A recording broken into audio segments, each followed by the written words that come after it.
Before we get started, clearly this is something that I don't really do, but I don't know, man. This game is really good. So I came up with the idea of doing a challenge run. There's some things I have to say first.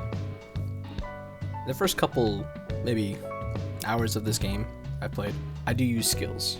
So early on, I will show the majority of gameplay with, of course, one party member, as the title says, and some skills being used. But for the majority of the entire run, it will only be basic attacks and one party member. Okay? So, I could go back and spend maybe 3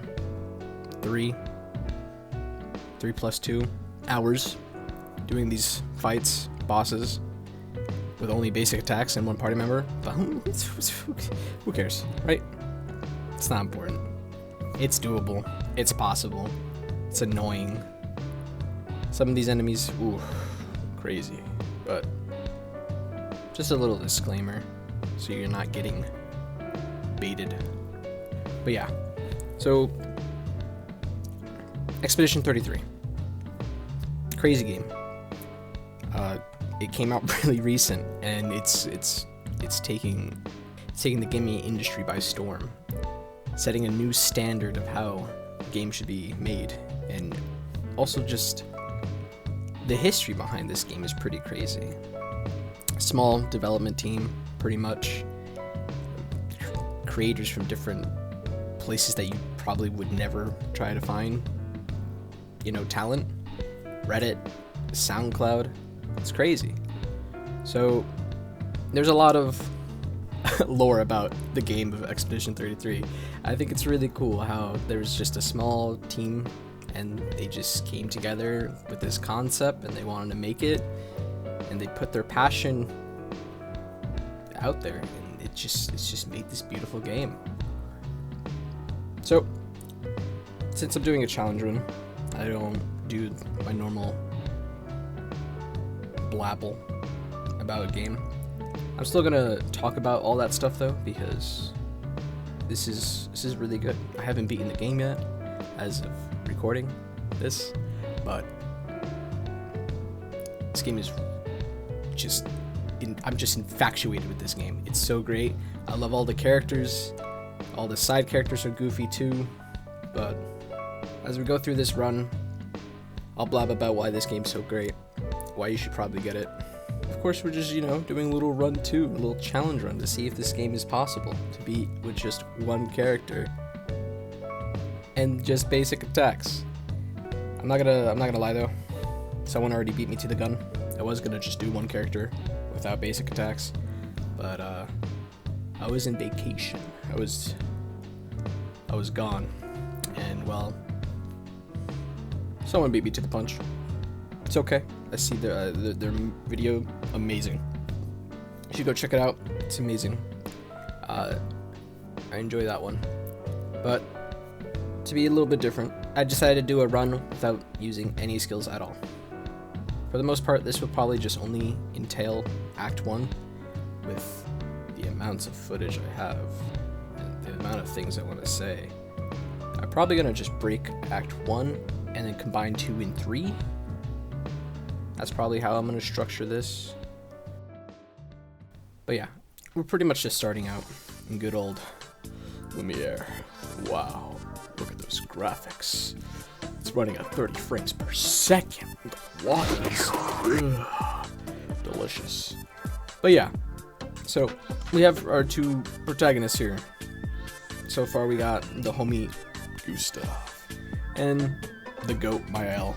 Alright, give you a rundown real quick. So here we got the prologue. It's just basically your tutorial. I'm gonna deal with this. This is probably gonna go by pretty quick, just like, damn, do you see that? Now that's good game design. My honest reaction to that was just... Go. I'll accompany you there. Damn! Are you ready to see Damn! Yeah. Pretty much, the prologue is just the tutorial. You're in your hometown, Lumiere. Beautiful place. Flowers everywhere. It's just popping. It's blooming. It's beautiful. I don't even know what's going on. But essentially, this is kind of just where I'm starting off, grabbing necessary items, things that are going to be helpful further down the line.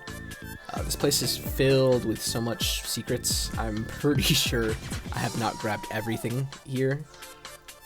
I'm pretty sure like there's some NPCs I could have talked to that would have given me some different items, outfits, and of course there's this item that we especially need and why I'm doing all this, called Color of Lumina. Color of Lumina, it's going to be very important later. Just think of it as like adding more skill points, you know? Just, it's really good. But essentially, like I said, since this is your tutorial place, you're going to learn how to duel. How to battle. And oh my goodness, this game's combat, it's so good. It's kind of like a mixture of turn-based and real-time combat. In that sense, you have your normal button prompts, base attack, your skills, items.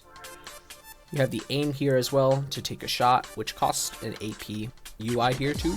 Beautiful. Look at that. You got the Final Fantasy X. What is it? Action. You have the Final Fantasy X action turn action. What is it called? What is that thing called? It's just like, you know, the turn order. It's the Final Fantasy X turn order. Okay.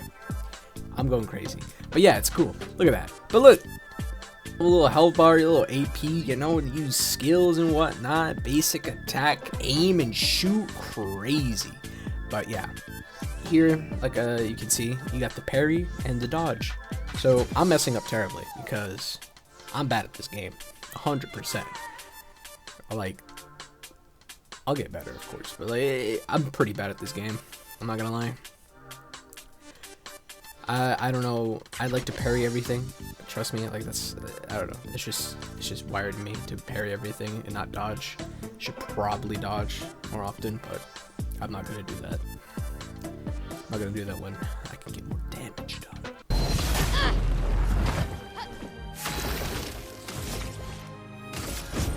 For those who come after.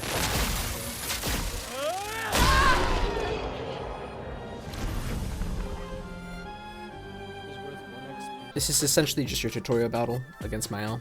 The only reason to do it was to get the Color of Lumina. You're pretty much gonna learn how to go through battles once we're done in Lumiere. I'm gonna probably skip through this a whole lot, just jump everywhere, but essentially give you a little rundown of Lumiere. So people are celebrating their last day. It's the Gamage, whatever that means. I know what that means. You wouldn't, unless you played the game, then you know what it means. We got the homie Gustav, who's, what is this? He's like 32. He's 32. Old man, not really old man. He's pretty young. He looks handsome too, but.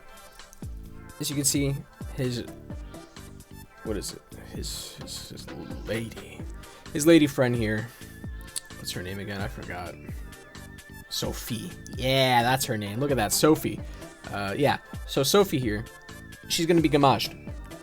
Essentially, that means this is her last day in Lumiere. She's gone. Yeah, that's what happens. I'm gonna be real. It's crazy. This entire process, the gamaging sequence, they celebrate, you know, everyone's final day, and people would just give flowers out, because I don't know if you know this. People turn to flowers, alright? So, yeah. That's what's going on here. You're spending your last day with Sophie, and this is like the only chance you get to play as Sophie. It's pretty weird though. Later on, if you do all these little side quests in the town, you get to see that Sophie has a battle animation. I don't know why. It's strange. But it's cool. It's cool. Like I said, essentially what I'm going to be doing in the prologue is trying to grab some items. Some weird items. Especially this trash can. I'll be honest, this trash can has nothing in it. I didn't know which trash can it was, but there's this one trash can that has a fellow in it that gives you an item. Aside from that, there are other things to do around.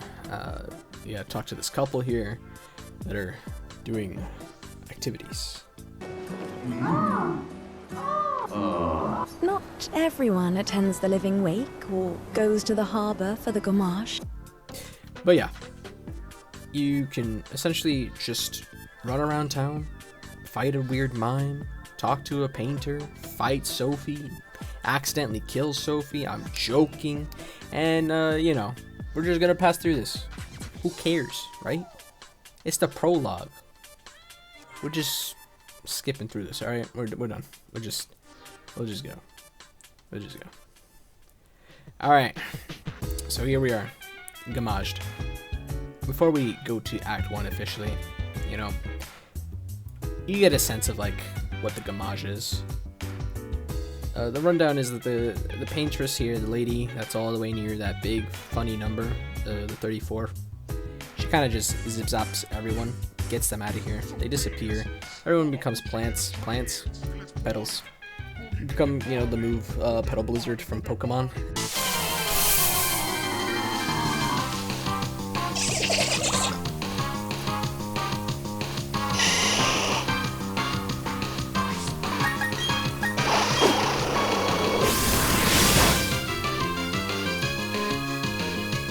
Gommaged.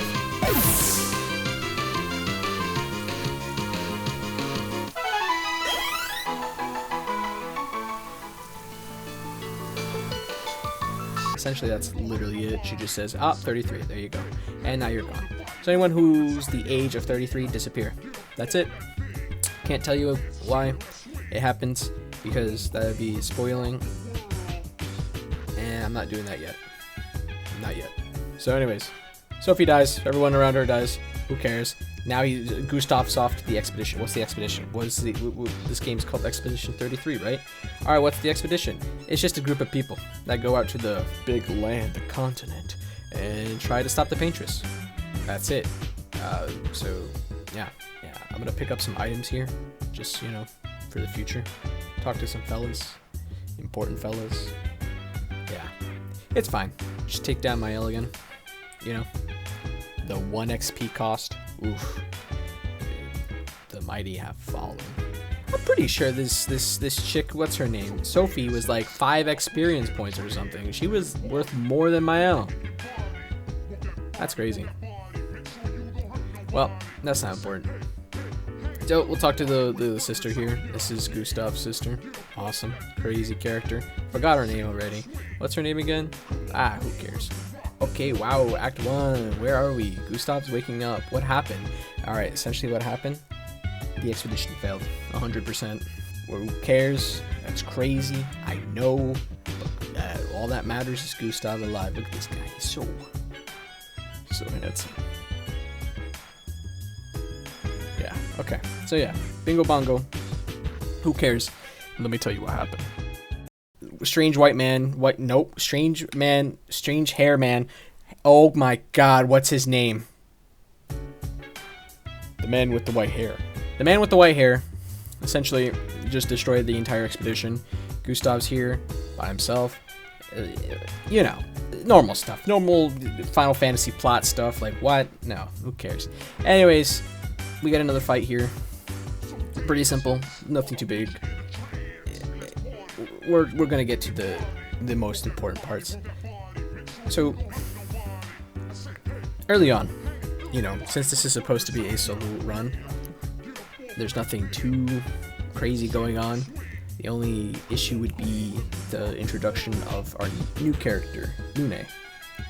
So after talking with Lune during that very crazy moment when Gustav walks up on the squad, the entirety of the squad, and about to pull a Persona 3, we talk to Lune, and immediately we get into a fight. Not good, you know?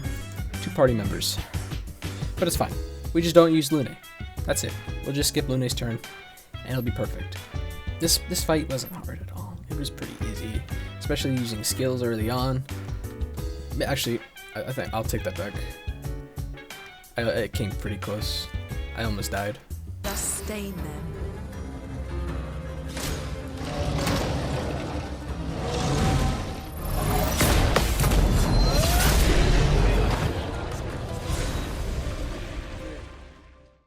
How this run's going to be structured really is all going to be dependent on the Pictos, essentially a sort of passive to your character. They are passives that also have stat-inducing buffs that can give you an edge over your enemies. You can equip at least 3 Pictos, you know, and they all have different effects on them, different stats to increase. So throughout the entirety of the run, there are going to be a certain amount of Pictos I want, and it's just going to be a long journey to get all these Pictos. It's going to be a little crazy. I find myself going back, getting Chroma. Chroma is essentially the currency in this game. Chroma is very important. We're going to need lots of it for specific Pictos in the future. So there's going to be a lot of fighting enemies. It's going to be very grindy, maybe. But to be honest, I don't think you need to really grind in this game. If you know how to time your parries or just dodge in general, you'd be pretty set. There's nothing really much to say aside from that, you know. To make this, you know, not too long and too lengthy of just me blabbing about stuff, we'll cut to the most important battles, but have some intermissions between, you know, since I want to talk about why this game is so great. I'll mention, of course, the soundtrack, dude. It's phenomenal. The gameplay itself is pretty straightforward. You have all these different tools, and later on you'll have different ways to counterattack, and you'll have different characters that have different mechanics, which I'll get to at some point. I'll talk about the characters that are introduced, give a rundown of what they do and how they're, you know, meant to be used. As we're talking about the characters a bit here, talk about their specific, you know, qualities, their uniqueness, what differs between characters. Gustav, my favorite character. Look at him. He's wearing this baguette outfit from the mime, the homie mime. Terrible enemy, I'm not gonna lie. They're not that terrible. They got a nice theme. They got a nice battle theme, but they're also just, they're a pain sometimes to deal with.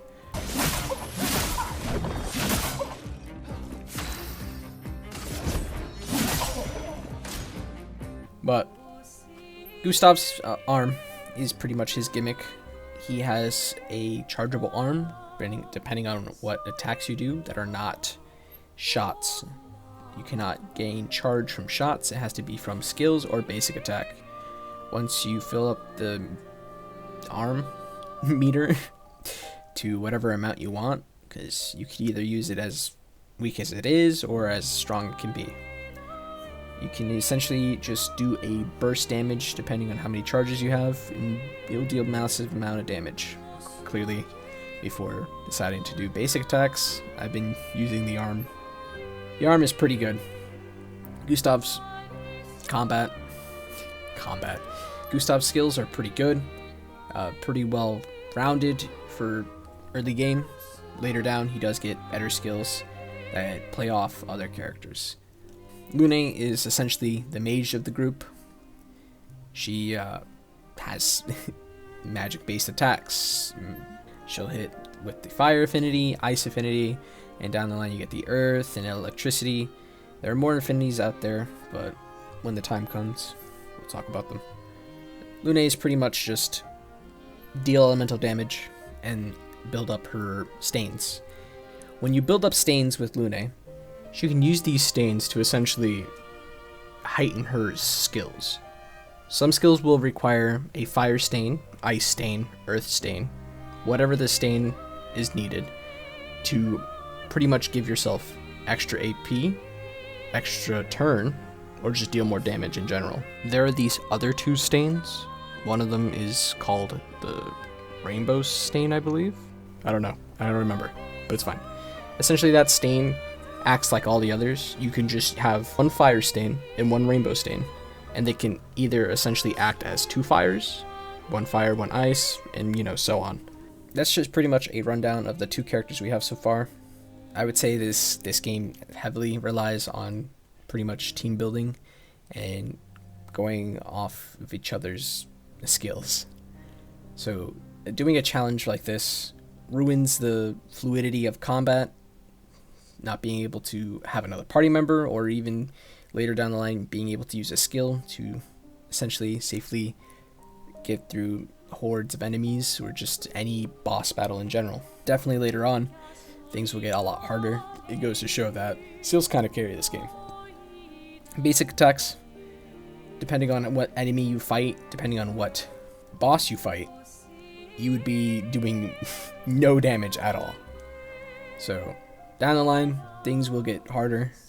The early game is essentially pretty easy. Having just 2 party members kind of just makes most troubling battles easy, per the rules of only having 1 party member. If Gustav gets knocked down, I would be able to just bring Lune in and just continue the fight. Essentially, this is the only time I would be able to do this. It would be early game where, well, example here, we're fighting against a strong enemy, chromatic fella. And don't forget about that. The chromatic fella's crazy. Yeah, you'll see why. But yeah. Early on, we'll be able to just essentially switch out Gustav once he falls in battle with Lune and continue with the battle. This is only possible early on. There's no other way to consistently have 1 party member after the first expedition goes down. So count my blessings, brother. We're just taking it. It's a W. What can I say? But yeah. So speaking about this chromatic enemy, later down the line, there are going to be some terrible fellas, bro. Some side bosses, mini bosses that are just going to suck up all the time. It's terrible. So far, this fight, pretty simple, but we're not here for this. We're going to be coming up to our first boss, you know. We're just doing some grinding, essentially. Grinding will be essential for the entire run. When we collect different Pictos, we are going to need to battle at least 4 times to get more passives. These enemies, small fry. Who cares about them? This guy right here, though. Oof. This guy is crazy.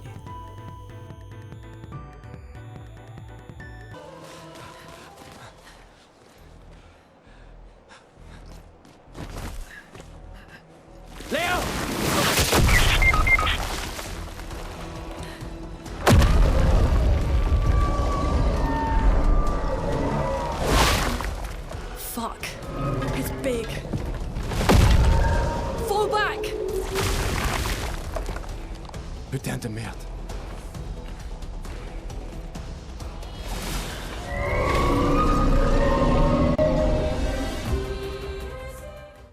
I feel bad for Tristan, right? That guy who just got impaled. Sorry, man. Should have just been better. Should have just dodged it. So this guy, pain in the ass. Oof. Even with skills, this is like, you know, this is the skill check. Essentially, this is where everything you've learned from beforehand gets tested here. This is pretty much, if you can't do this boss, press circle. All right, dodge. It's gonna be a long battle, but dodge. All right. Essentially, it's a damage sponge. So at around the 2/3 HP this fella has, he'll start doing this sort of like pseudo phase change where he feels threatened here and starts summoning enemies. The battle gets a little bit more difficult here since you have to focus on 2 other fellas that can attack you. And it's just longer for you to take your turn, but it's not too difficult if you just shoot the weak spot, take it down. Of course, you know, early on using the skills is kind of easy here, but still a difficult boss to get through. What you want to do is just try to hit the weak points, focus on that, just to get it down to where it's like at least 1/3 HP left, and that's when the difficulty kind of racks up a lot. So what's happening really when you hit that threshold, the boss will kind of be relentless with this one attack where it shoots, just doesn't shoot, basically summons rocks coming from the ground. There's just like a pattern you have to get used to.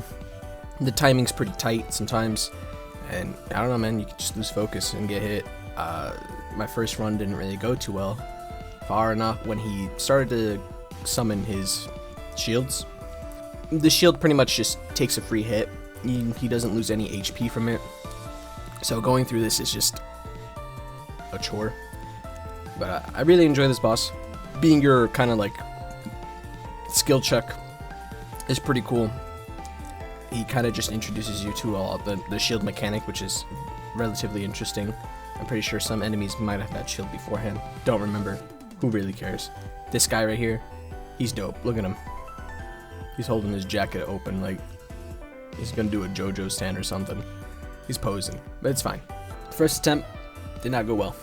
Not at all. Lune could not clean up, and yeesh, it is what it is. Second attempt, pretty good. I think it was pretty okay. And no, it wasn't. I lied. It didn't go good at all. It went really bad, actually. Even though we lost Gustav early on, we did it on the second attempt. It wasn't too bad. Came close with Lune. We did lose Gustav early on. Very tragic. I don't think he gets much XP or any at all. So, it's fine. We'll make it up later. But yeah, I'm going to keep heading forwards. Massive skip. Wait, hold up. What's this? What's going on here? Took mile to the weird corals. Head north. Look for a door inside a hut. Where? This doesn't make sense. What? Alright. We're gonna go find Mael. Alright. Let's go do it. The continent. Wow. It's so massive. We're like little fellas. What is this? Okay. I see. So, see this guy right here? That guy right there? Remember how I was talking about those chromatic fellas? Essentially the mini bosses. This guy right here, he's kind of crazy. Why?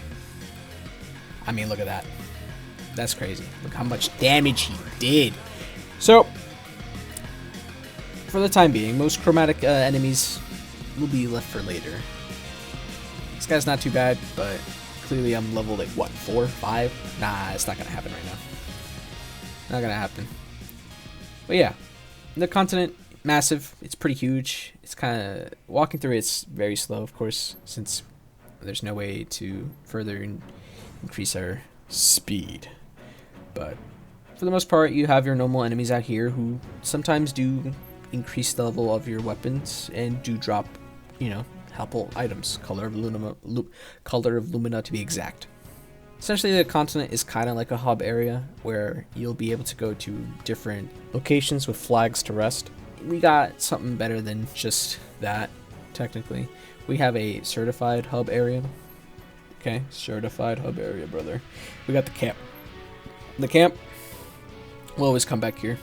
The camp will be very important later on. But for now, it's just to do a full rest out in the continent and talk to your homies. But yeah, we're going to be heading into the Flying Waters.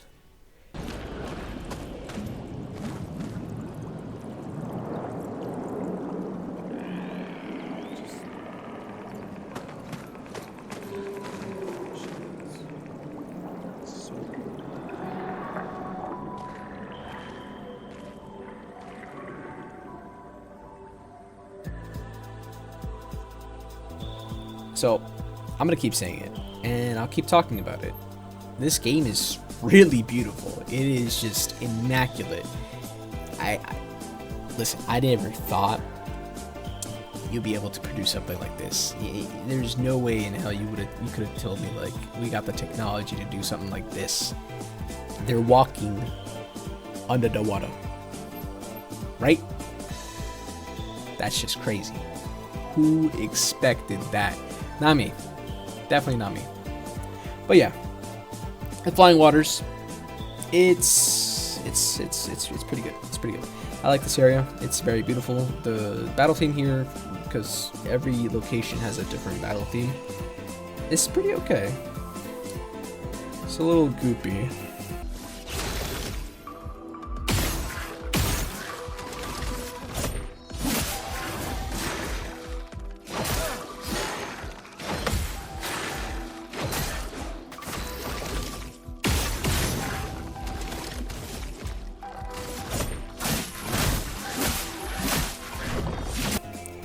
But it ain't for me. You know? Pretty sure it's whatever, okay? This is also the introduction of where we get little side, little shooty thing, little gooby guys, these little balls. We gotta shoot them. We shoot these balls, but there's 3 of them, and then they all come back to the bigger ball and become nothing. You get it? Good, because you get an item. So that's what's important, alright? Don't forget, shoot the balls. Alright. But yeah, I hate these enemies, okay? I'm gonna be real with you.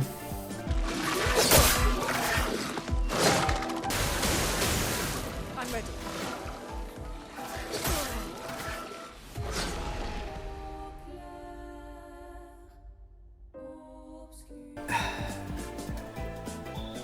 I really don't like the enemies in this area. I'm gonna be real. This guy right here. Look at him. What are you doing? Stop that. How are you doing that? What's wrong with you? Now I gotta do it all over again. Now I gotta shoot the balls again. Look, now... Alright. Whatever. I hate these guys. I'm gonna be so real. They're terrible. They're so Look at that! Look at that! I want the item. Look at these little weird guys. They have little bombs on them. Little boop boop boop boop. Right? Boom, shoot them, they're dead. Okay, cool. Now we're just gonna keep going. And wow. What's this? What is this thing doing here? Is this a door? What is this door? What's going on? And wait, who is that?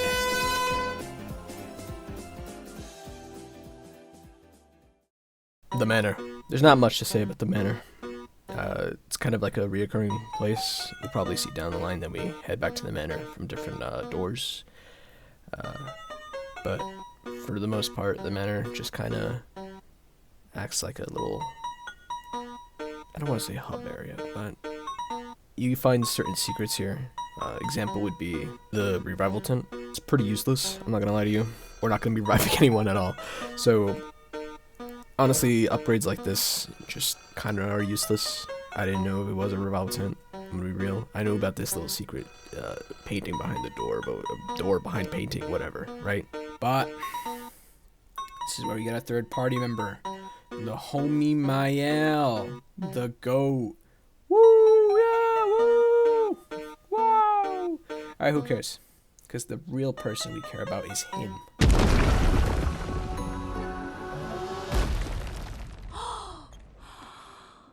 Is that a gestural? Stop that, you big hairy brush face. Can't you see they're human?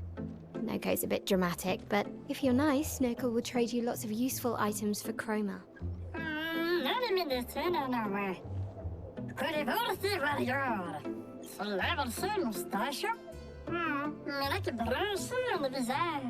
So the tales are true. Perhaps the grandest in the SKA exist too. Look at this boy. Noko, top 10 favorite character. It's probably like top 3, 4, maybe 5. Who knows? Doesn't matter because look at this guy. He's talking. Why is he talking like that? What's this little goober doing, bro? Who is this guy? And he wants to fight. Okay. Let me give you a rundown of what Mael does. Mael, this character, she has different stances, okay? She has these weird stances that we can use. She has, what is it? Offensive stance, defensive stance, and virtuous. Virtuous is probably the best thing in this game. I'm not gonna lie to you. I thought Gustav's arm was cool, you know, going, you know, and then he says the line. What's that line again? For those who come after. He says that right there, okay? So, aside from that cool thing, we do have Mael, who has one of the most unique gameplay mechanics I've seen so far. So, when it comes to Mael, she essentially has the different stances, which pretty much swaps how much damage she can do and how much damage she can take. We'll talk about the offensive stance, the red one. Pretty much you deal 50% more damage, but also take 50% more damage. Pretty situational. Most of your stance swapping comes from using skills or just some of the passives from weapons. For the most part, early on, most stance swaps will be from skills. But we'll talk about the blue stance, the defensive stance. Pretty much just says, I'm pretty sure, you deal 20% less more damage, but you also take 50% less damage. Pretty good for just surviving hits and just switching off of, I guess, you know, the next stance, the purple stance, the virtuous or virtuose, I don't care. Who knows how you say it? Doesn't matter. But essentially, the purple stance here is pretty good. It's you deal 200% more damage with no drawback. It's really strong. You can use like a really good skill that would do, you know, multiple hits, and it would just deal massive amount of damage. That's why Miles the GOAT, just dealing crazy amount of damage. So for the most part, that's pretty much for Mael. She has nothing really much going. If you want to follow her skill tree, she has like burns upon burns. Personally, on my other playthrough, I don't care about burn. I care about doing the big bazooka numbers, you know? I want to see the big wow numbers, you know? I want to see that triple 9. That's quadruple 9, actually. I'm sorry, I lied to you. 999 damage is not a lot. But, yeah. She is there to do massive amount of damage and virtuous. That's her purpose. That's it. Alright? There's nothing more else to say about her aside from that. This entire run will just be me running around, talking, grabbing things, saying things. I mean, look at me. I'm talking about nothing right now, probably, but like, look, there's just tons of me yelling, crying, talking. That's just everything about this right now. My entire playthrough of this was like bongos, bro. I was either not saying anything or saying too much. So, who knows? I don't know. Kind of skipped over mimes. Mimes are not going to be that important. I'm going to be real with you. They just essentially give you cosmetic stuff. I spent way too long on this mime, and for what? A piece of cosmetic that I won't ever use on my own. Yeah. I mean, I like the baguette costume on Gustav, though. Look at Gustav. Yeah, Gustav. I love Gustav. He's such a good character. But yeah. We're pretty much just coming up to the second boss. He's pretty good. He's pretty good. Before that, we do have another little chromatic enemy to fight. Why? Because he gives me the good items. I need these items. So, if I was deciding to do basic attacks from the beginning of this game, this guy, terrible. So terrible. He mixed me up so bad that like I literally broke my ankles in real life. Like my chair is gone. My legs, gone. I literally don't know. My finger, gone. Parrying, non-existent. I'm terrible at this game. Like I told you, I'm bad at this game. Like, I shouldn't have been dying so many times throughout this fight, but it happened. It literally happened. I can't tell. I don't know what this is. It's just crazy. Like, just look.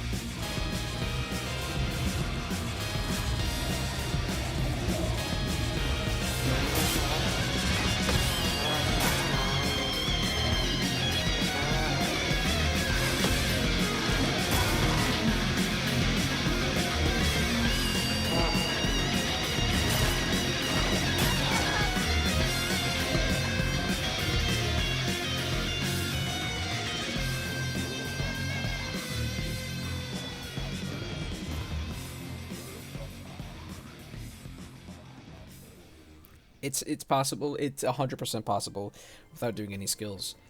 I don't want to do it again. Please don't make me do it again. I'm just trying to get through this. It's just please let me live. Let me be happy. Okay? But yeah. Oh, very important. There's this enemy onto the side. You probably let's just walk past him, but we'll go back to see him. He's very important for later on in a future quest, so heed my warning. If you see a tall brother, just a tall little guy, yeah, if you see a tall little guy, don't fight him yet. I would say just to save him for later on. That way you wouldn't have to go and find another one of these tall brothers out and about. It's going to be a lot more difficult to fight them. But yeah, second boss time. And wow. I'm sorry. It was a bucket full of Kit Kats. I want one Kit Kat. Oh no.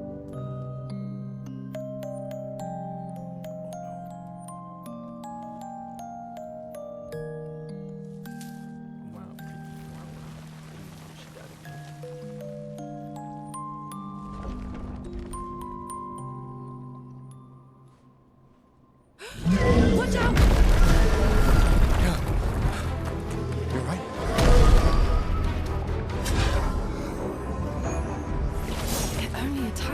It's coming.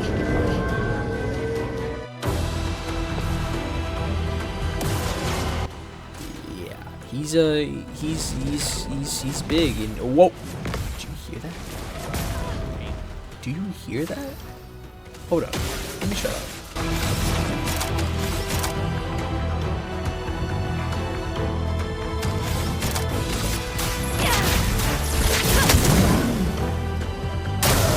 I'll do it. A storm is coming.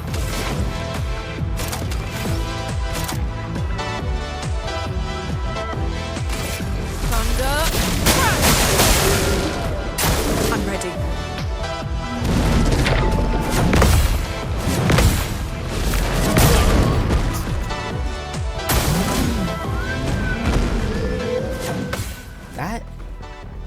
That boss theme goes hard. That is so good, dude. The music is so good in this game. I'm telling you, play it. You gotta experience something like this, and it's now. Sit down in a chair, get comfy, and play the game. Why aren't you getting comfy? All right. Anyways, first attempt. Things are looking pretty rough. I'm not gonna lie to you. I decided to stick with Lune first, of course, with the idea of skills in mind, because he's weak to electricity. And I was thinking, man, it would be pretty great if I could, hit this guy with electricity, get him down. And no, I got humbled really quickly, and I was like, okay, well, maybe I need to do something else. Maybe I need to switch it up. Let's use Gustav.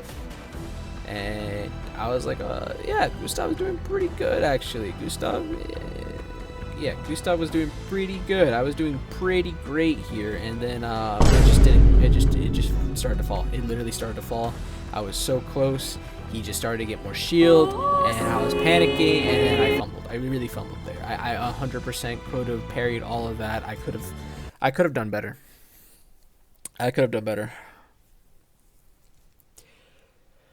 But third attempt, I was thinking Mael. I was going to be 100% honest. I was thinking Mael, since she has this one skill that removes all shields. But I didn't really talk much about Gobla here. Goblu. Gooba Gooba. Yabba Yo Gabba Gabba guy, right? So, let me tell you.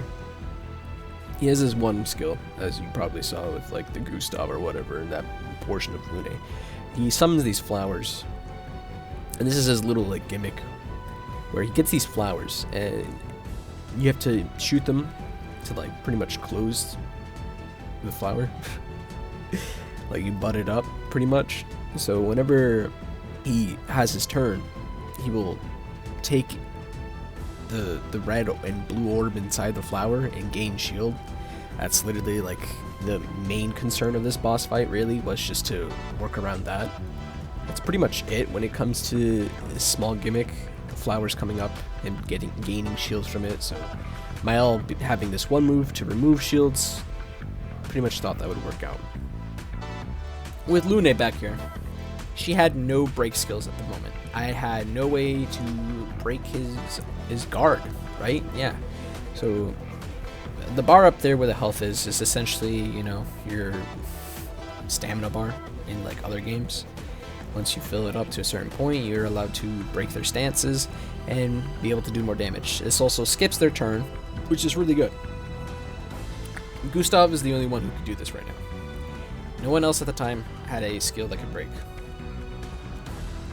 Down the line, that's going to be an issue, because after this boss is when I decided to go into basic attack only. I win the fight, of course, and it's only due to having this skill. I'm gonna be honest, like I said, I'm not good at this game, okay? I didn't have a plan when I was deciding to do this run. Early on I was thinking, okay, it'd be pretty easy, got my skills, I'm doing all this, look at this massive damage, I'm doing great.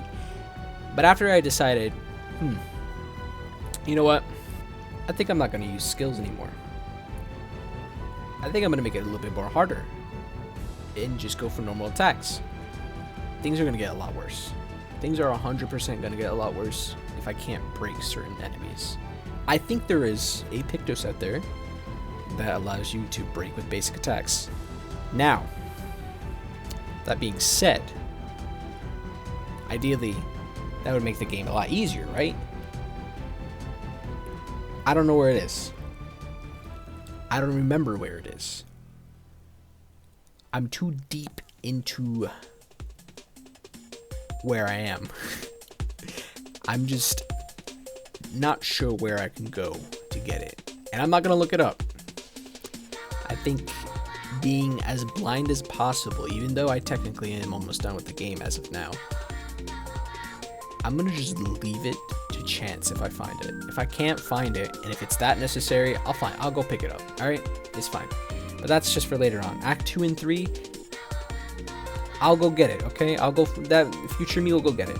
Who knows? Maybe I won't need it at all. Maybe I'm probably good with the sauce. Who knows? Can't tell you. That's for later. I don't know. Alright? We're not even there yet.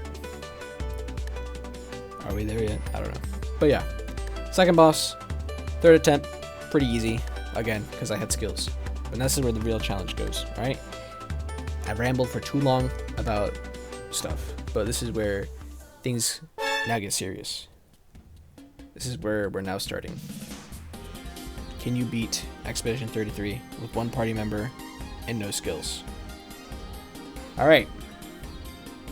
Let's get it. So, I was crazy, right? I did all that. Entire first 2 bosses with skills. Clearly could have been done. I could have gone back and done it without, but come on. Come on. It's just like the first 2 bosses. I'm gonna do the entire game without it now. So let's give a rundown. Since we got our squad together and we need to go defeat the Paintress now, we're gonna head to where we gotta go next. Noko told us that we gotta go to the Gestural Village. What is a Gestural? That is Noko. Why didn't I mention what Gestrals are beforehand? When Noko came up? I don't know. I don't care. Because Noko is the GOAT. But Gestrals are these, like, folktale fellas, alright? There were 2 kids back in Luminaire that were talking about them. And, yeah. So, Noko telling us that we gotta go to the Gestral Village. So we're gonna go to the Gestral Village. That's where we're heading now. So we're heading over there. Zip, zap, zoop. But before we do all that, actually, there's some stuff we have to collect. Essential stuff, actually. This is probably gonna... This makes or break the solo run. So, I mentioned beforehand how some of these Pictos will always have a passive on them that essentially just buff up the character. When we use the color of Lumina to gain more Lumina, we're able to equip more passives from the Pictos. We gotta go here, this place, the Hidden Gestral Arena. Alright? This arena right here gives us 4 important Pictos. Alright? These 4 important Pictos will buff up any character who is in battle by themselves. So it's pretty good. These Pictos are going to carry us through the game. I can make this challenge a little bit more difficult by doing no Pictos, but I could do that later. I could do that in another run. I could do another run where there's no Pictos and no skill. To grab these Pictos, we have to do a number of fights. I think we have 4 fights in total to grab these Pictos, and I'm gonna tell you, I'm bad at this game, I gotta say. It's gonna take like 3 cents in a few frames to get through this. I don't know what I'm talking about, but we gotta grab these Pictos. We have to go through these battles, and I'm not gonna lie, I spent a long time on these battles. I spent a good while just leveling up, grinding off the weaker Gestrals, and just trying to get an edge over the other ones. It's bad. It's really bad.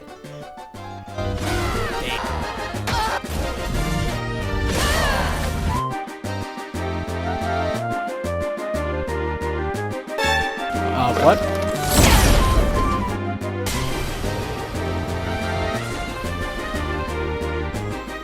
OMORI, system of Meteor.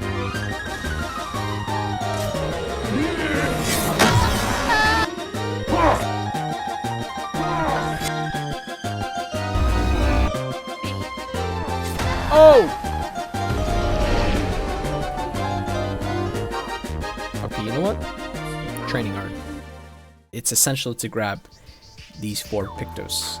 Last stand critical is very important, giving us 100% critical when we're fighting solo. Next would be accelerating last stand, which gives us rush when we're fighting alone. So rush allows us to have more actions, agility being the stat that indicates whether we can attack during the turn order. Having rush essentially just speeds up the process of giving us more actions to take, so very essential as well. But after this terrible long fight against this lanky ass fella, we get protecting last stand, which gives us shield. That's essentially just defense up, you know, that's your Ragukaja in Persona, right?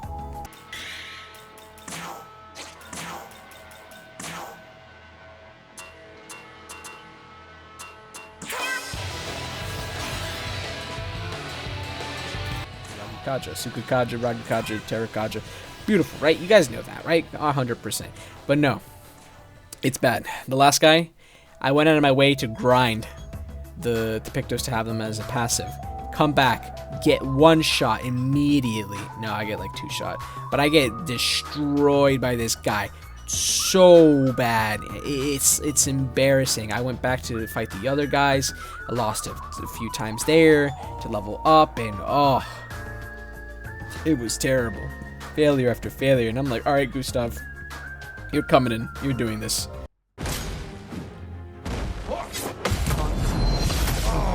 Down. Oh, he caught me. Caught me with my pants down, bro. He was looking at me. He was like, what's that there? Boom, got me. He knows Gustav's packing. That's why he can clearly see that not having any skills is taking a huge toll on me. I'm just losing my mind, just fighting this guy over and over, but eventually, you know, he goes down.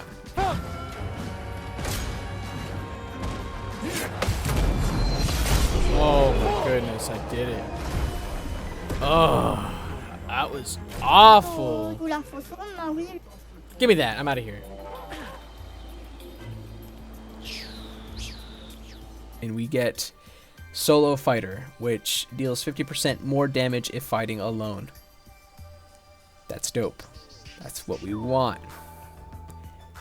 That's we literally have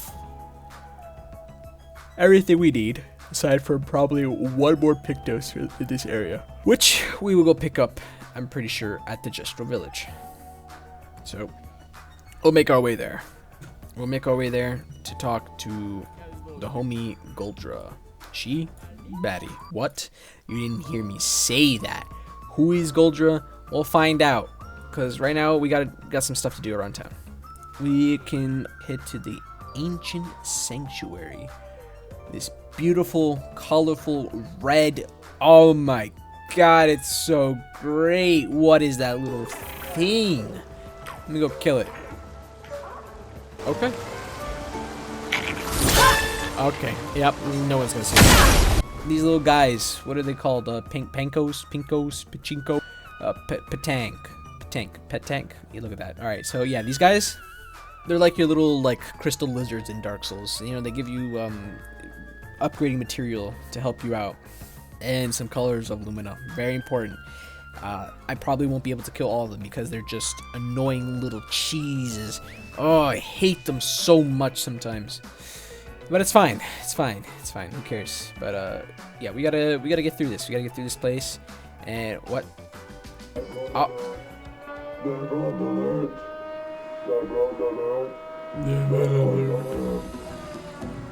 I don't see I any. think they mean us. They must be Gestrals. They're cute, but they're idiots. Oh. Oh, fuck. Hey, we're not Nevrons!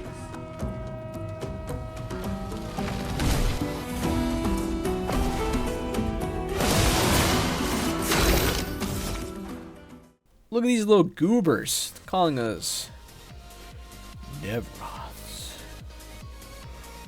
It's fine. Who cares? We just take him down and oh, he just exploded on us. Okay. Alright, that's fine. Who cares? So we got a new enemy type, the Justrals, where they got their super suits. They're going crazy and whatnot. That's fine. Who cares? We'll just go through this. This place isn't too bad. We do get some nifty items and energy tint, which honestly better than the revival tint. I hate the revival tints. We're not using them. It's just a waste of time. Whatever. Who cares? Okay. Here's our third boss fight. I don't know if we would call this a mini boss fight or whatnot, but Hey, don't get cocky, Maya. Look at its equipment. That looks a lot more dangerous than the others. they got cannons. No, seriously.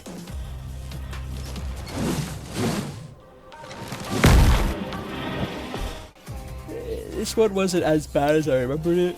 Pretty predictable attacks. It's a lot easier with these Pictos to do damage. It's not going to be as grueling, and it's difficult doing this the first time without all that stuff, because when I first played this, I didn't shoot off his arm. The Gestrals here have little weak spots that you can see marked, all of them. Just each and every one of them have little spots you can shoot. It'll pretty much break down whatever skill that they decide to use. So some of them would be able to shoot cannons out of their arms, or hold up their shield, or just use some random skill to toss stuff at you. So it's always good to look at enemies and see where the weak points might be. I haven't mentioned it before with the other enemies because, again, I was kind of just trying to get through all this stuff to get to the actual challenge part. But each enemy has a little weak point, a little squiggle boys that go through their body or whatever, arm, who cares, limbs, doesn't matter. Just shoot it and good damage happens, okay? You clearly saw with the Lune tutorial fight where I shot the guy into the eye. I do that a lot, okay? I'm going to be shooting weak spots. Always look out for weak spots. They're very helpful. But yeah, this fight, it's essentially over. It's just kind of done. It's just here, there, gone. He's dead. But we got little guys. We got these little goobers, bro. I love Gestrals. They talk like in this. They got this accent. I love their accent.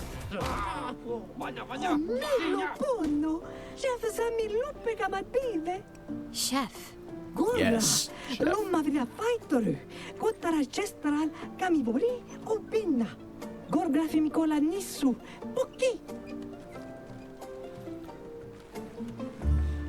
Chef. Let's go check on Chef. So, as we approach the Gestral village, essentially what we really want to do in here is, of course, talk to Goldra, whoever, doesn't matter, the hot lady wood thing. You didn't hear me again. Anyways, we gotta talk to her to get this rite of passage, sort of say, so that way we can get some type of mechanism or just anything to get to the paintress, since that's the mission, of course. But aside from that, before we even speak to her Goldra, we'll just go get some items, very important items that will help us out later. Some colors of Lumina, Pictos. There's like so many people we could talk to. We'll just go through the Gestral village, talk to some fellas, get mugged, and then probably break into someone's home, see some kids beat up a man, and then the other kids beat up another man who clearly just doesn't want to fight, someone who's given up on life, some doctor whose bones are breaking because he's expanding. Wow, okay.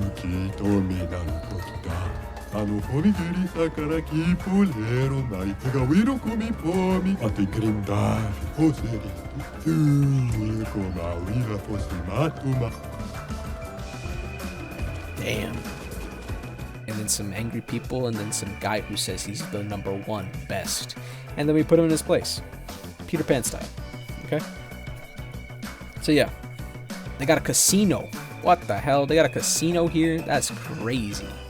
Now we answer some few questions and get the best Pictos, I believe, in this entire game. Roulette. Well, roulette's pretty good. You'll be able to do a certain amount of damage depending on what it rolls. Every hit has a 50% chance to deal either 50% or 200% of its damage. Now, let me tell you, that's pretty good. That's pretty good.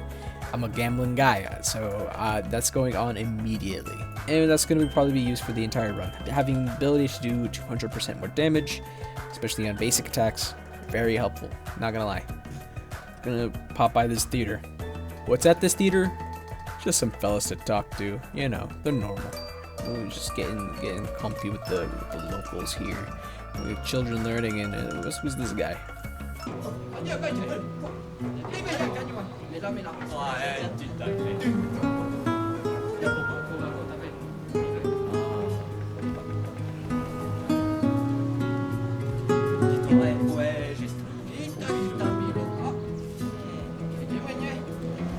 This is why I love Gustav. He just knows what to say. Okay, so the locals here know how to bust down. All right, my bad, G. I didn't know it was your place. But I like this guitar guy. This guitar guy is pretty good. I like him. What's his name? I forgot his name already. It was just right there. Now it's gone. Who cares? We're gonna keep going. And keep talking about this place, location, these areas, these fellas, people who want to fight us. Why? Wait, who's this?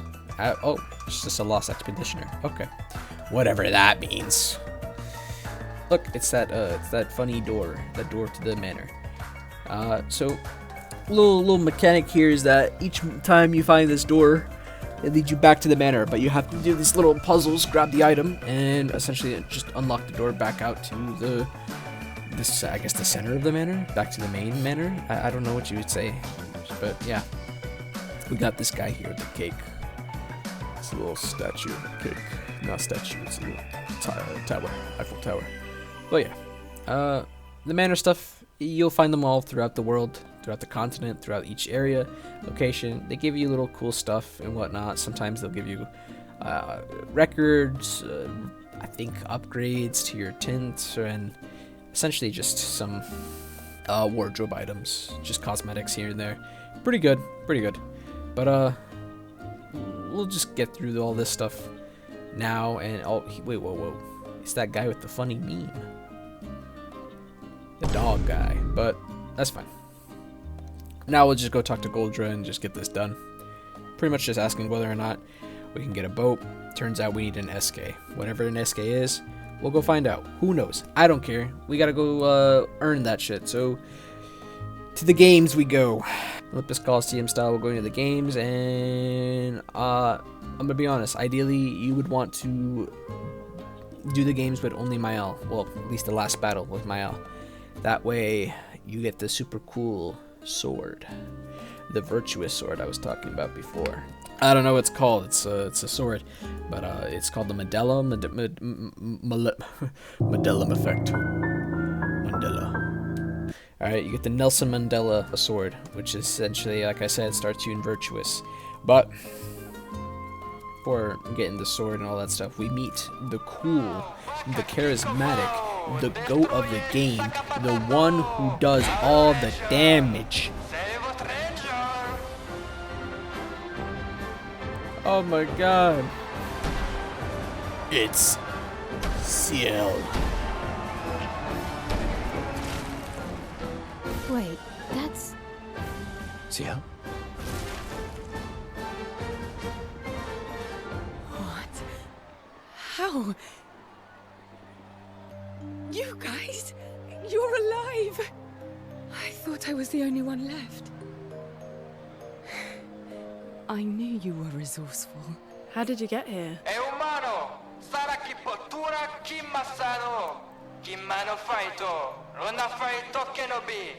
They're expecting a bit of a show. Shall we? Damn, okay. Ciel, look at her. Wow, Ciel. Woo, Ciel. Yeah, I like Ciel. Ciel's cool. She's really broken. But she won't be broken for this run, I'm gonna tell you that. She's terrible in this run. Only being able to do basic attack kinda just nullifies her existence. I'm gonna be honest. I'm sorry. Sorry, Ciel. It's just... it wasn't meant to be this time. Her skills... let me get a rundown of what Ciel does. Ciel's whole gimmick is using Sun and Moon cards. Not Pokemon Sun and Moon. Sun and Moon cards, alright? All her skills can apply a certain, I guess, debuff to an enemy. They also, in tangent, provide Ciel with a Sun card or a Moon card, Depending on which skill you use, it comes with a little indicator saying this is a sun-based attack. Well, you'll get a sun card out of it, or you'll get a moon card out of it. Depending on if you have a sun or a moon card, you will be entering this twilight phase. When you're in this twilight phase, you gain 50% more damage to any skill or attack you do. You also get ×2 foretell. So when you hit an enemy and it says apply a certain amount of foretell, it'll be ×2 that foretell. Pretty much, CL is just here to rack up a bunch of damage. It's really cool how her mechanic is just applying this debuff that can multiply a huge amount of damage just by using a skill that consumes all of it. So she's pretty much just hits you with this thing, it sticks with you, and then she can activate another skill to use all of the foretell on you to do massive amount of damage. Really cool, pretty interesting. She's not going to be used here, I'm going to unfortunately say it, but in a normal playthrough, she's super dependable, super strong. But yeah, that was the rundown of CL. Who cares? Alright, so now we gotta go find the SK. We gotta go talk to Golgra. But wait. We can challenge the Goldra. The Goldra. Goldra, who cares? We're doing it because we're gamers. Oh, okay. Yeah, that was good. That was good. Okay. Yeah, that was good. Thanks. Damn. Alright. She wins this one. We'll be back, maybe. Who knows? It's time to go to SK. Yay, SK. Where's SK? Okay, no, first we're gonna go to camp. Why are we going to camp? We gotta talk to the homies. Why we gotta talk to the homies? Because plot stuff happens. Look, plot. Wah, wah, wah. What's going on? It's a France film now. It's so old. Who put the black and white screen on? Who is this other character wearing this mask? Wow. It's the old man. It's the man in white. I mean the white-haired man. Look at him. So yeah, the white-haired man. Who is he? I mentioned him very, very briefly. He's bad. That's it. That's all you gotta know. I know I said I would spoil the game. I'm trying to keep some stuff, hidden, so that way you at least have a way to experience this game. It's a beautiful game here. Yeah, if you know who he is, you know who he is, you know what he did, and you know why he did what he did. Whitehead man, he's talking, he blames Mael. Why Mael is being blamed for? Very important plot stuff later on that we'll discuss. But not now, because we gotta keep going. And we're gonna talk to SK. Golgra said to shout the password as loud as we can. Well, Gustav, you're the loudest. Really? Hey. Come on, don't be shy.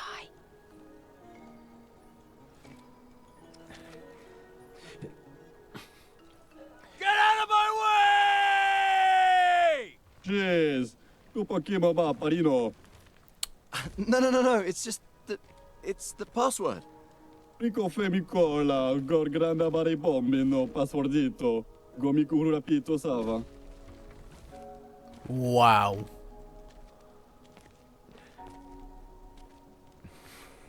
Look, I am very sorry.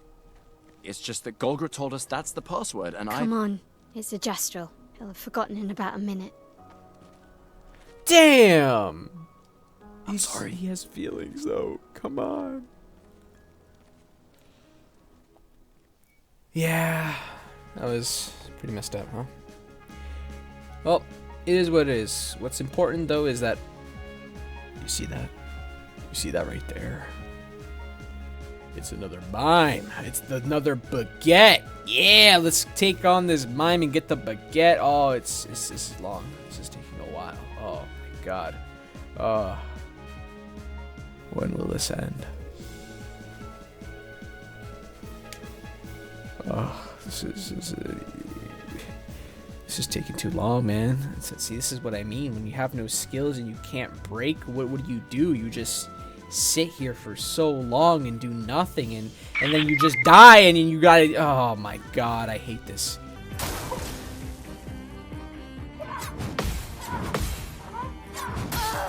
No! No! No! Oh, that's actually really bad. Wow.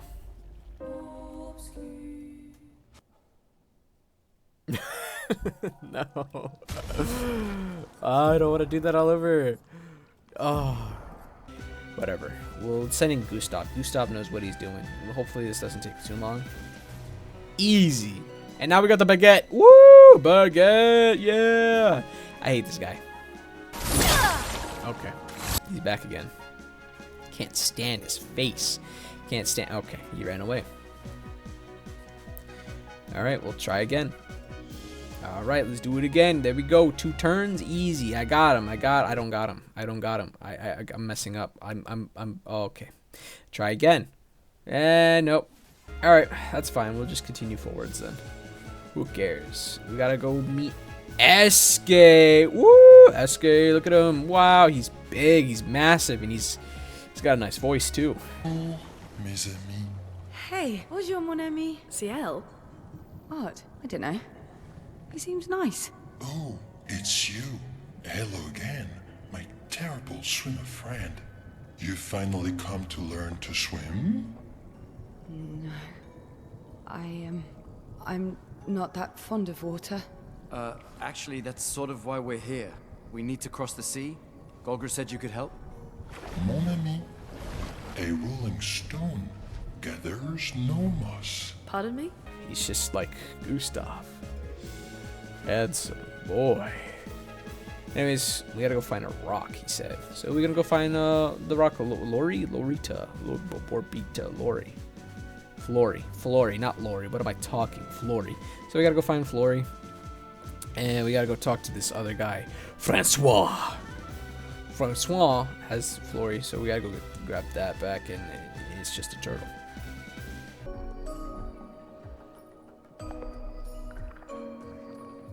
There's nothing here.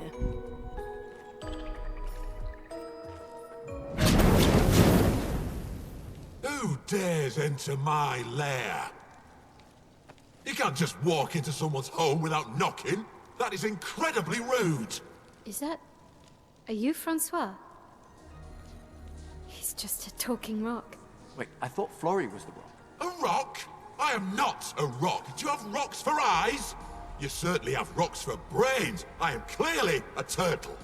Eskie! Stop sending hooligans over here! Stop being a meanie. They're nice humans. Then keep them on your side of the caves! Now get off my lawn! It's okay. We'll leave. We're just here for Flory. So, not only are you intruding, you're here to steal? Oh my word! Humans! Well, over my dead body! Rah! Rah.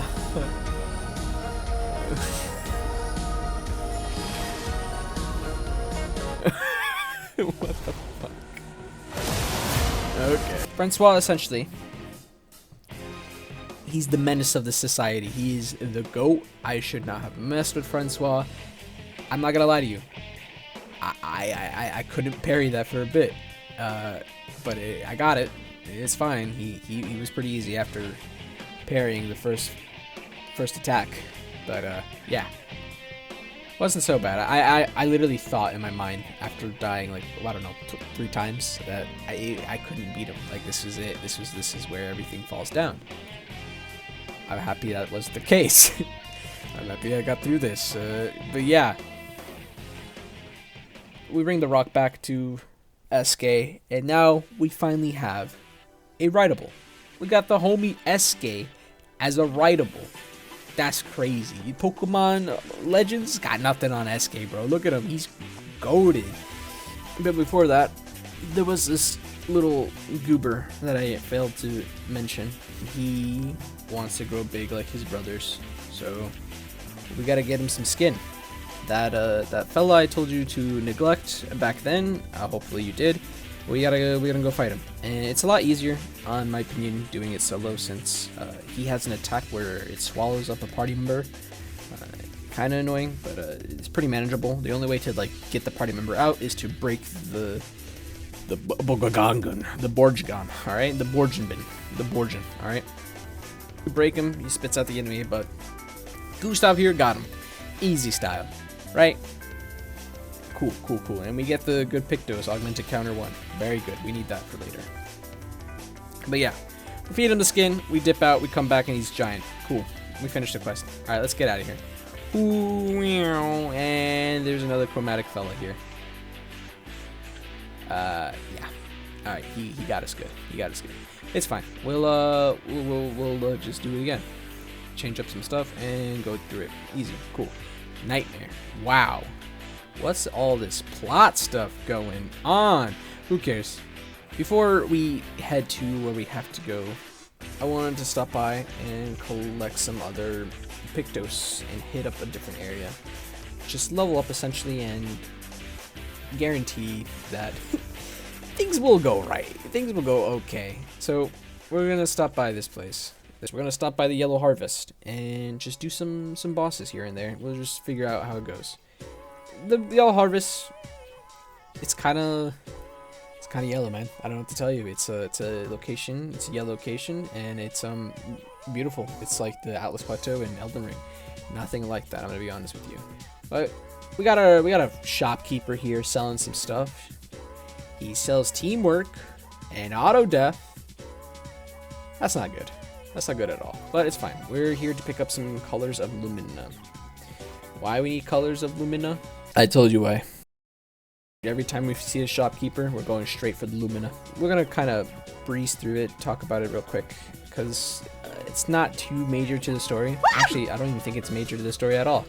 I'm just here to grab some stuff, level up, and die. Just die multiple times, because I just went down here, saw these chromatic fellas, and decided to just fight them. A bad decision. So, whatever. We'll do the boss. We're gonna do... What's his name? Galassi. Galace. Galade. Oh no. This fella here. It's pretty okay. It's not too hard. Clearly I don't know anything. I'm clearly bad at this game, so I'm almost dead. I don't even know if this is the run. I'm gonna be honest with you. I'm probably panicking. I probably am panicking a little, but this is terrible.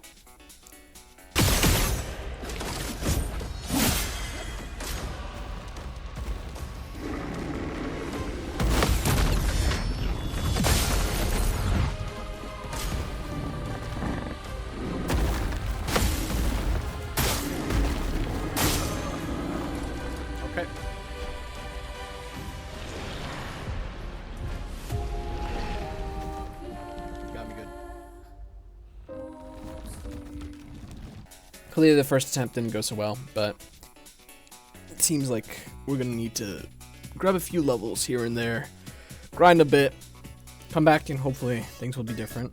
The second attempt does go better after learning the boss's patterns and just getting good. Doing this boss here kind of just gave us a really good Pictos early on, energizing attack. This here just gives us a extra AP, allowing us to get off more shots, since essentially how this run will be structured is just shooting and then doing a basic attack to get the maximum amount of damage. I haven't really talked about that much though, how the entire run was pretty much just B from here on out, since there's no technical way to do anything but shoot and then basic attack. Since I can't use any skills, any type of way to get more AP would be beneficial, so for the majority of this run, I'll be looking out for any Pictos that give us AP from basic attacks, dodges, parrying, or the start of our turn. We're going to be coming up to the last area in Act 1. This is where setting up to get the rock for SK and setting up the beginning of where this entire story is heading to. Although the objective of the game stays the same, where we have to defeat the Paintress. There's a huge turnaround in the story coming up.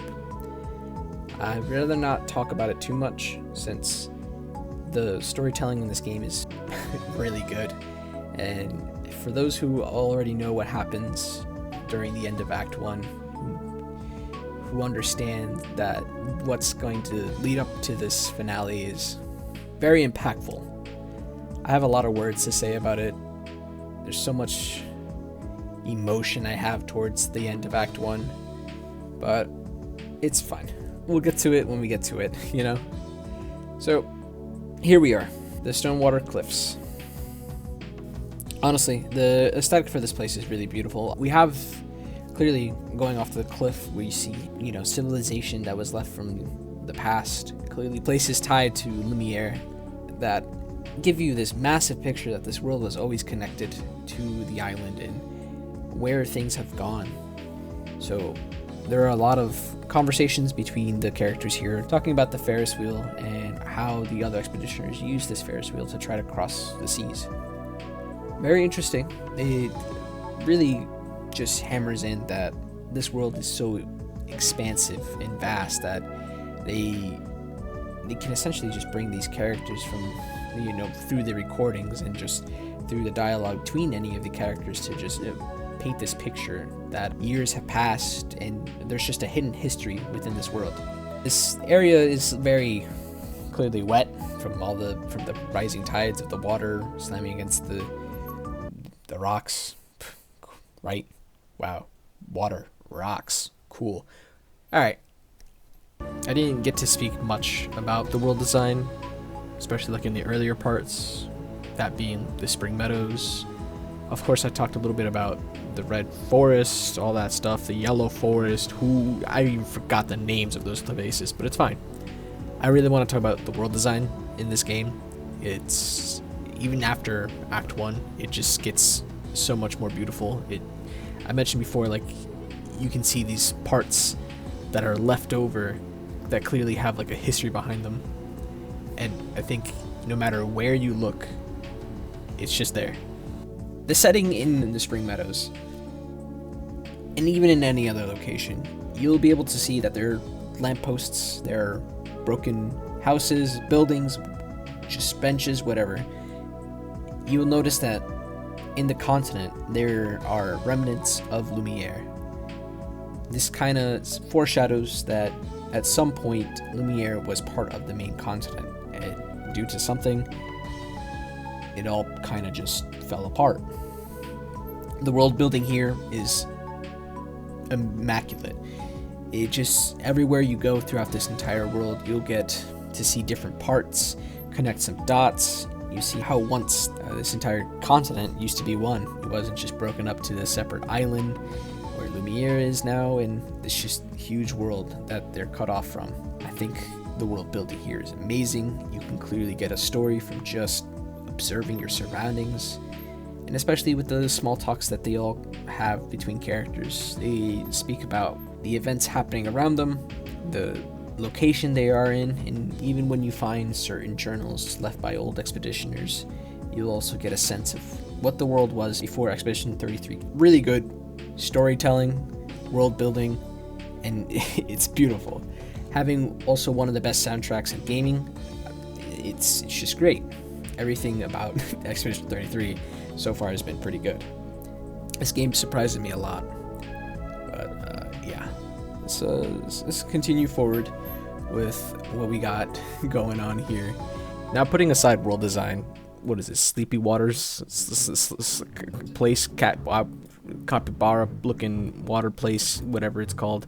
Who knows? I forgot it instantly. But this is the last area of Act 1, and honestly, this is where things kind of ramp up, really.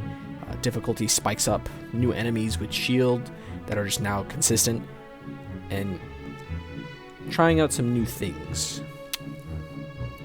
I haven't been paying attention a lot to, I guess, the recoding.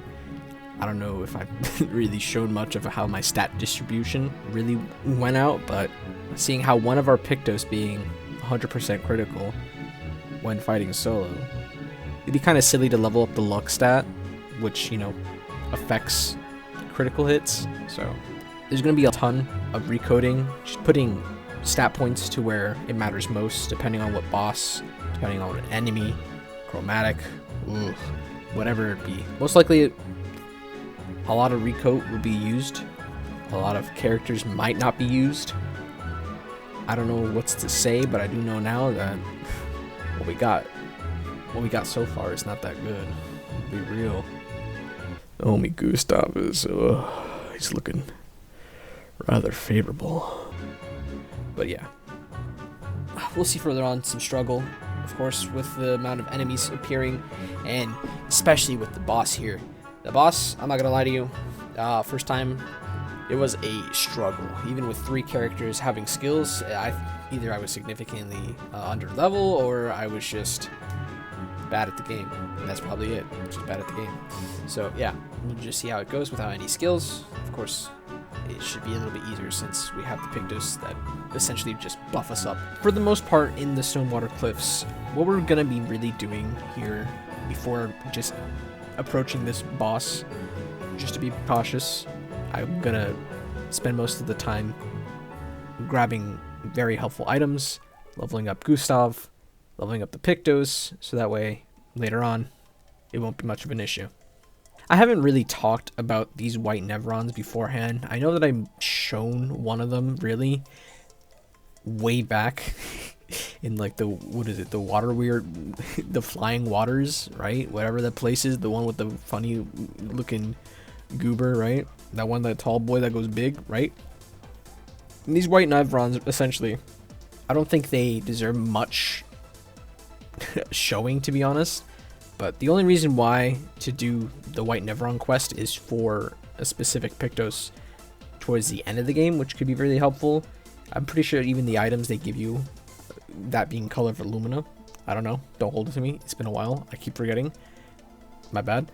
But they do give you helpful tools, items, whatever it be. So you also get a little dialogue exchange between characters and how they feel towards these, I guess, sentient Nevrons. So, for the most part, I will probably dabble a little bit about showing these Nevrons. I completely skipped the one in the Spring Meadows, whatever. There was one where you had to, like, light a fire for him and something. I'm probably not going to show it. Probably here, watch, boom, right there. How these white Nevrons really work in this world is pretty interesting to show that, although the characters here perceive them as ruthless monsters, they also sort of have this conscience behind them. They keep talking in cryptic about this paintress and how they have to, you know, follow and find this painter or paintress, you know, whatever. It's crazy, right?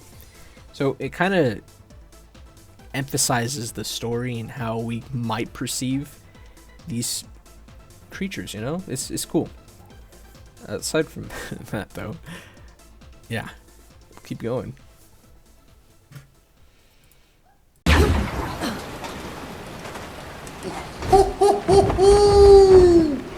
Flurry is over there. I believe it. There's still some stuff to look at. But I sense something scary. Definitely, boss.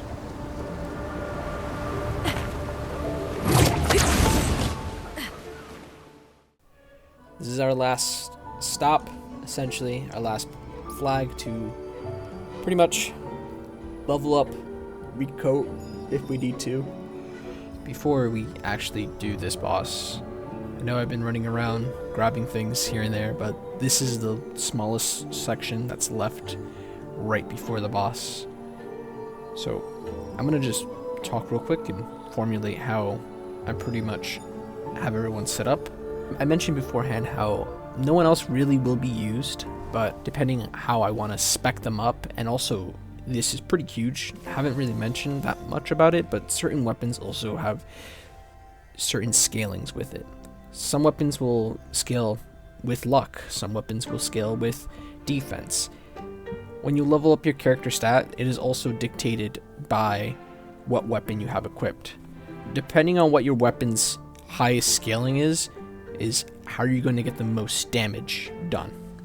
I wanted to at least grab the last few bits of tints, Pictos, Chroma, whatever color of Lumina I can before I get situated into this very goofy fight with, oh my god, Miles, why is your tongue out? Look at this little tongue. Wow. Sorry.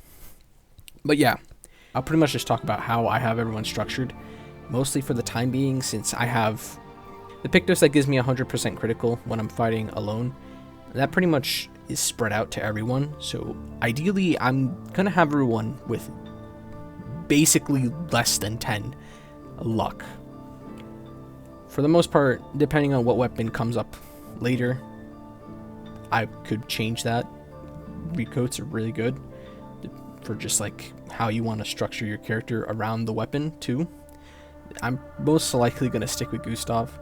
Gustav has just been a heavy hitter, and how I have him built right now is perfect for the upcoming boss. But yeah, we'll just keep going, you know?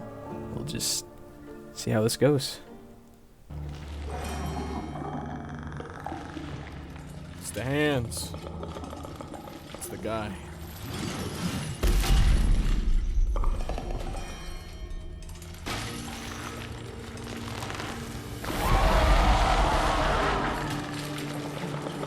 Alright, let's get rid of him. The rock should be nearby.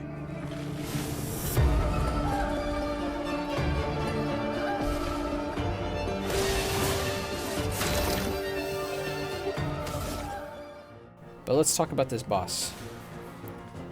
Let's talk about this goober, Lamp Master. It's a bunch of hands. It's a hands holding some lamps. What can I say? I don't know what to tell you, man. It's just Lamp Master. He's a little weird. First phase I think is relatively easy compared to the second phase. I would say the difficulty just spikes up a bit more. Let's break down what he does during the first phase. So, this entire battle that's happening right now is pretty tame. What you pretty much have to do for this first phase is shoot out the lanterns that he glows up. Yeah, they'll, he pretty much lights the lanterns around him, and you have to shoot these lanterns to pretty much stop his massive attack. It's like a charge up, essentially, where you can avoid taking damage from. It can be difficult later on, especially in the second phase where he amplifies his attacks and causes a lot more disturbance when it comes to shooting these lanterns.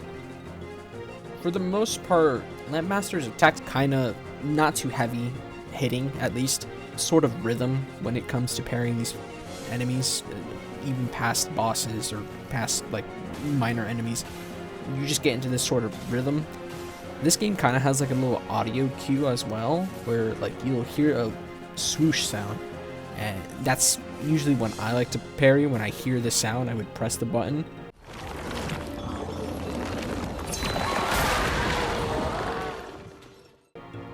Kind of gets mixed up a little bit. Sometimes it's a visual thing as well. Lampmaster, for the most part, hasn't really given that much trouble, but there are tons of combo strings that this fella has that just kind of puts you into mix-up. He's literally doing like Kingdom Hearts fucking combos on me. Like, he has like the 4-hit combo. He has combo plus on his ass, bro. He's crazy. But for the most part, that's, that comes after the first phase. Right now, he's chill. He's like level 1 right now. He's being nice.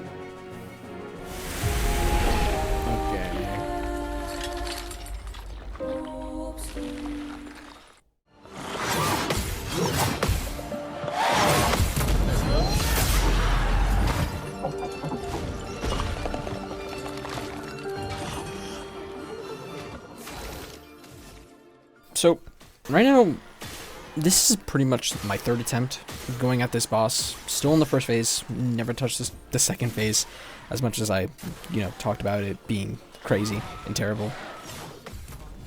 Consistently, I've been doing pretty good damage. I've noticed over the time that it's just coming down to me when it comes to this guy's attacks. I'm not parrying well enough. Well, I guess I should probably learn how to dodge, of course, but to be honest, why do that? Come on, we gotta get the numbers up, brother. Yeah, damage. But this boss, first phase, we're coming up to pretty much a close on his first phase. Pretty good. It only took around 3 attempts to even just get past in the first one. Although, what comes up next is going to be a lot more dreadful. I think I failed at least like 4 times. I'm gonna just give myself a big number for the time being, because frankly, I don't remember, and it's fine. At some point, you'll see the process of how this all went down. But yeah.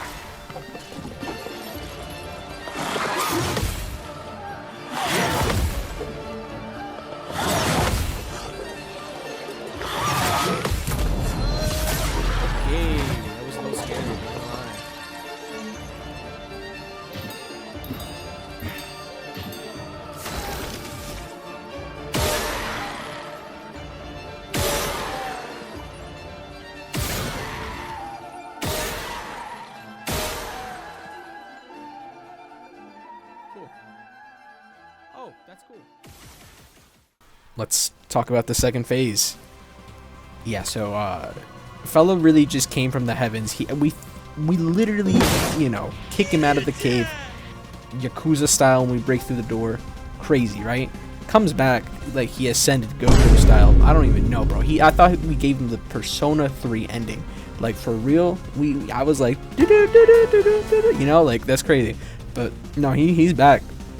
Sorry I spoiled it way before saying he had a second phase, but like, this fella, to be fair, most of the bosses we fought so far had only 1 phase, 1 health bar, to be honest. Most bosses beforehand had like a phase transition when they boost up in power, where they change up the speed of their attacks, or just implement a new mechanic. The flowers for, what's his name, Goblo, the first boss, whoever the freaking cheeseburger is, he summons his little dudes and then he starts using his magic.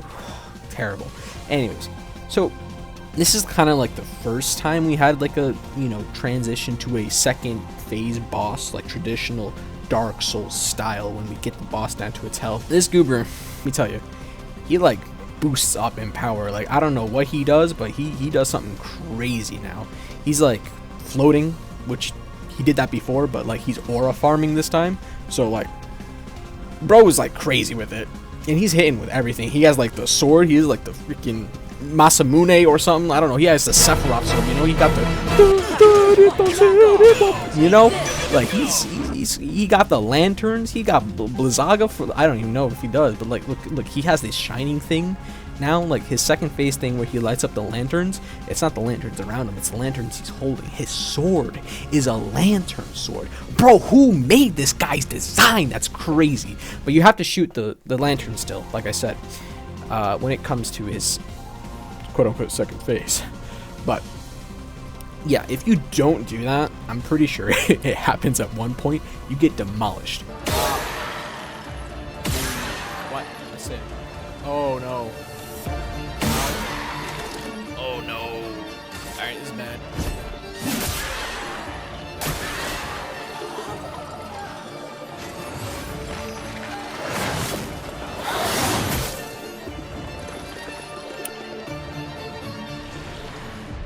Well, I missed my shot. But this guy's attack patterns change. He hits a lot harder. He has debuffs being exhaust, which is don't gain any AP from attacking. It is what it is. This kind of shows you that as close as I was there, if I had skills, consistent skills, to do massive amount of damage, he would have been dead. 100% he would have been dead. But hey, it is what it is, right? It happens.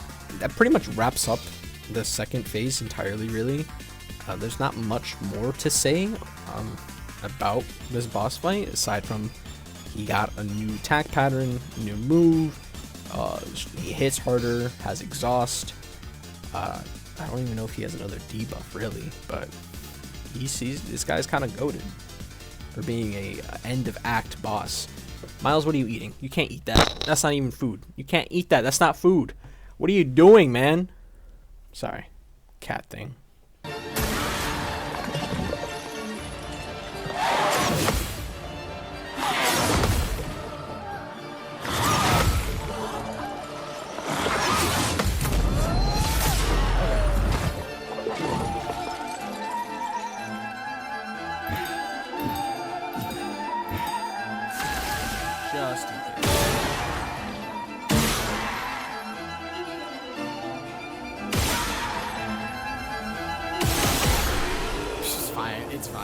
hilarious.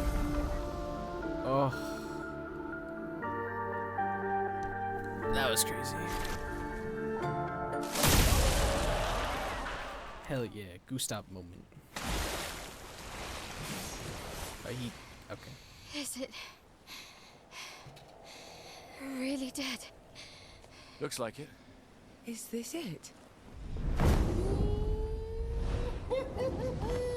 Oh, Flory. All right. Ready to sail like a snail. I'm not really sure how to put this in words, to be honest. Although, the boss was defeated, and now we have the rock to give to Eske. We can swim the oceans. This last cutscene for Act 1, very impactful. I think this is what really hooked me on to the story. The gameplay already was amazing. The music and visuals were outstanding. But to really wrap up Act 1 entirely, this cutscene throughout the entirety of the story is probably really impactful. It's what hooked me, so it means a lot to me, at least. It's probably what hooked a bunch of people and left them with more questions that don't get answered until another 40 hours maybe, I don't know. But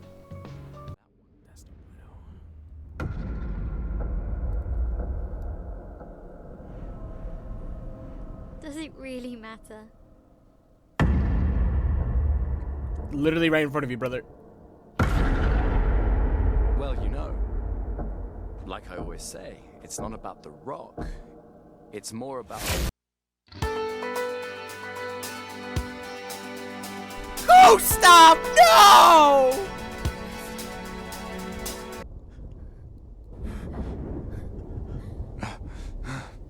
Run.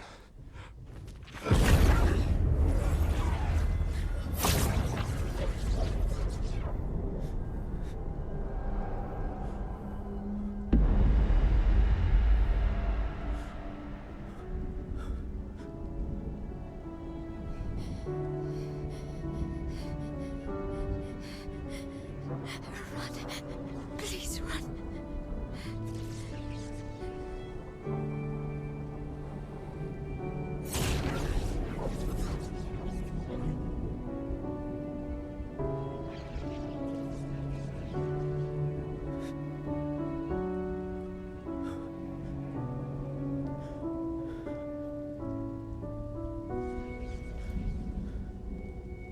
Why?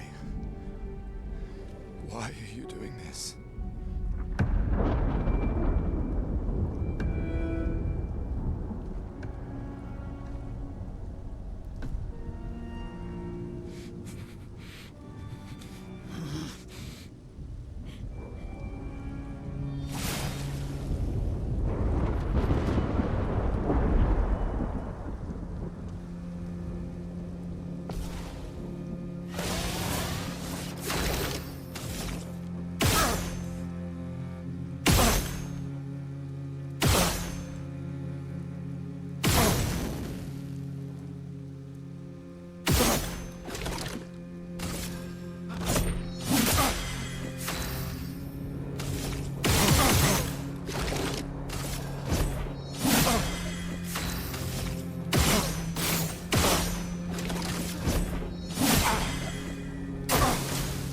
We've done nothing to you. We should be on the same side.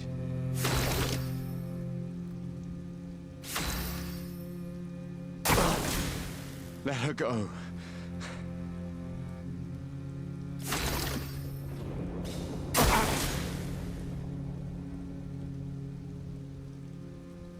Something's going on up there. Eskie, get us up there! I can't. Fuck!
those who come after. Right? No. You promised!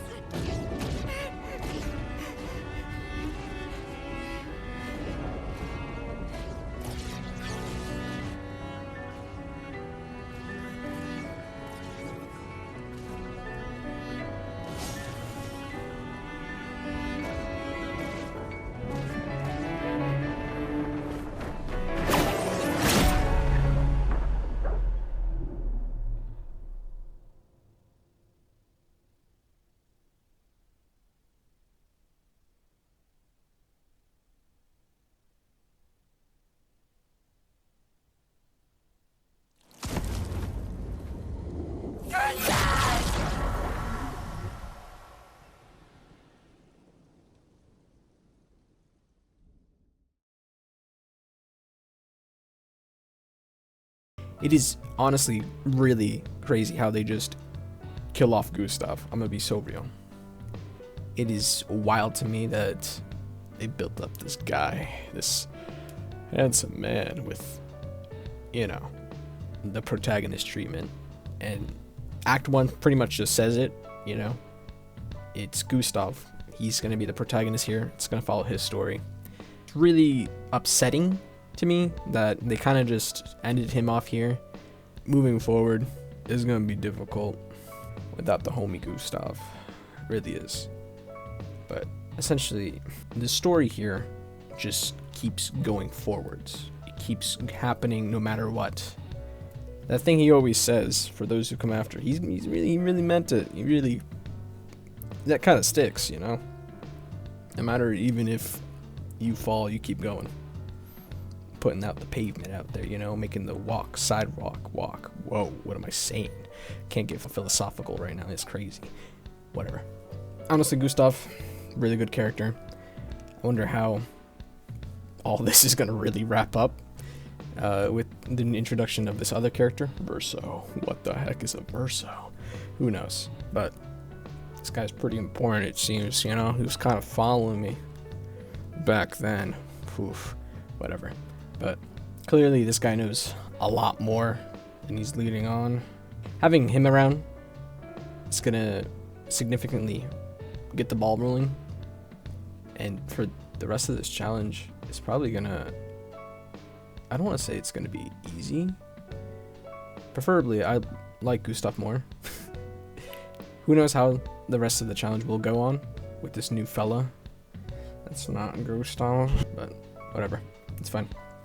It's not much more to say. I rambled for quite a while, talking about random stuff here and there.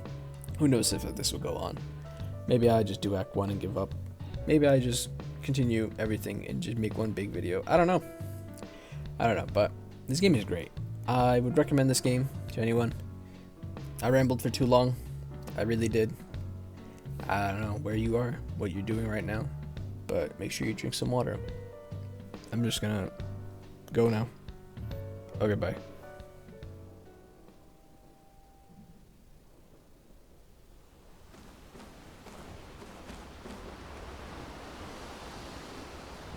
Who the heck is this guy, man? Where's Gustav at? Yeah, I miss Gustav. This sucks.